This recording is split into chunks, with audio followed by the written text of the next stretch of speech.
All right, this is Mr. Painter with another fabulous IXL tutorial. Today we are working on W6, reviewing solve one-step equations. All right, here we go. The name of the game on this one is to do the opposite of what it's asking. So let's give me an example. Mr. Painter, what are you talking about? So let's say for an example, we got 8 equals 2. Okay, first of all, a number, which is called the constant, and D, the variable, when they're next to each other, it's automatically multiply. So we got 2 times D. Well, in this case, the opposite of multiplying is to divide by 2. So here's our two sides. If we divide one side by 2, well, we must divide the other side by 2. So we're going to do 8 divide 2. So we have 8 divide 2, which gives us 4, and equals 2 divide 2 cancels out to 4 equals D. Whether the D is on this side or the other side, it don't matter, but anyhow, D is going to be 4. So here we go. We're going to put in 4 for D.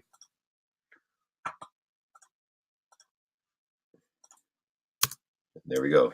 First 10 points. All right. Okay, next up, we have a fraction. A fraction in math automatically means division. Opposite division is multiplication. So in this case, if we were to write it out and take a look at it, we have Z over 2 equals 2. Now, they love doing Z's because it looks like a 2. So when you do a Z, you put a little bar in between it like that, it makes it look like a Z, and you don't get them mixed up, because how do you know this is not the Z or that's not the Z if you're slightly sloppy, or if you didn't do the curves on the 2's, if you know what I mean.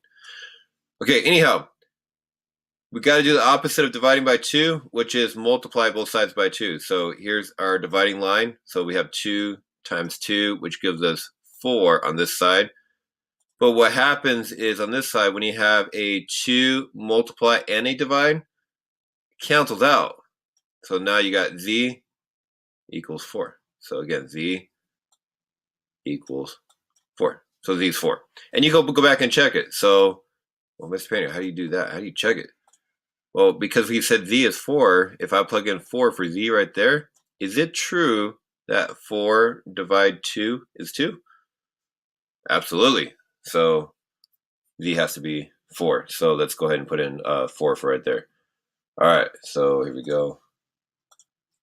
Yeah, 4. Beautiful. All right, next one. We have a 2 equals Z, T over 3. All right, so got to solve for T. The 3 is bugging, but it's a division problem. So opposite division, multiply the number you want to go away. The 3 got to go, but whatever you do to one side, you must do to the other. So 2 times 3, or 3 times 2. So we got 6. Multiply, divide. These two signs cancel out. So now what is left? T. So 6 equals T. Now go back and check it.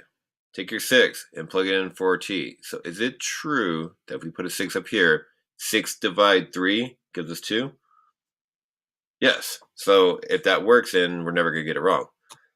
All right, so let's do that. So T has to be 6. All right, next up, an addition problem. So we got y plus 3 equals 10. Okay, y plus 3, well, opposite of positive 3. Here's our two dividing lines, or our two sides here. Opposite of positive 3 is subtract 3. But whatever you do to one side, you must do the other. So we're going to subtract 3 from here. And now we have y equals, 3's are out. 10 minus 3 takes us to 7. Woo! Nice. So plug 7 back in. It takes like a couple seconds to plug it in and check, make sure it's right. Why would you not do it? So look at it. 7 plus 3, is that 10? Yeah, so you know you got it right. Without a doubt, you're going to nail the state test. So perfect. Okay, so clear. Here we go. So we got 7 here. All right, let's keep going. Another division problem. Now, what I like to do is look for patterns and trends. This is an S&P, looking for patterns. All right, so patterns here is if we have division right here, let's do the opposite, multiplication. What's 3 times 2? 6. So here we go. Now we're going to really go. All right. What's the opposite of positive? Minus. 6 minus 1 is 5. Here we go. Opposite of division is multiplication. 4 times 4 is 16. You're liking this now. Here we go. Opposite of positive 5 is subtract. 16 minus 5, 11. Look at that score go up. It's going crazy. Opposite of subtract is positive. 5 plus 3 is 8. Okay. Oh no, they're trying to confuse me. They're doing a negative negative right next to each other, but ooh, so scared. Positive. So it's k plus 4 equals 12.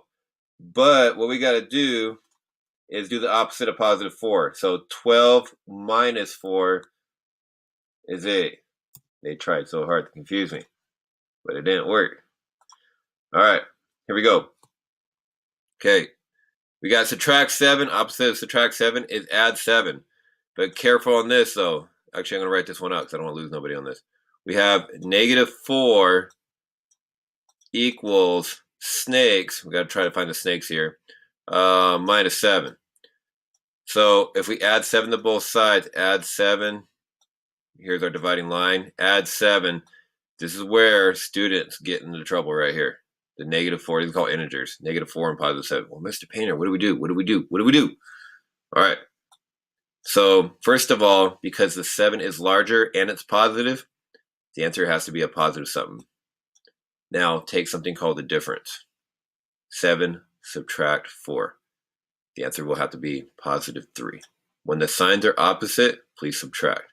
So again, one more time on that. Signs are opposite, subtract, and take the sign of the larger number, which is positive. Positive wins. We have 3 snakes in this case.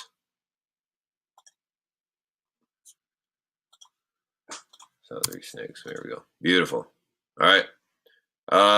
Opposite of multiply is divide. 10 divide 2, 5. Okay, now they're trying to just make larger numbers, but it's not going to confuse me. Opposite of subtract 41 is add 41. So 41 plus 4 takes me to 45. So we got 10 times something gives you 60. Opposite of multiplying is divide. 60 divide 10. 60 divide 10, 60 divide 10. 6. Woo! All right. You're getting the idea.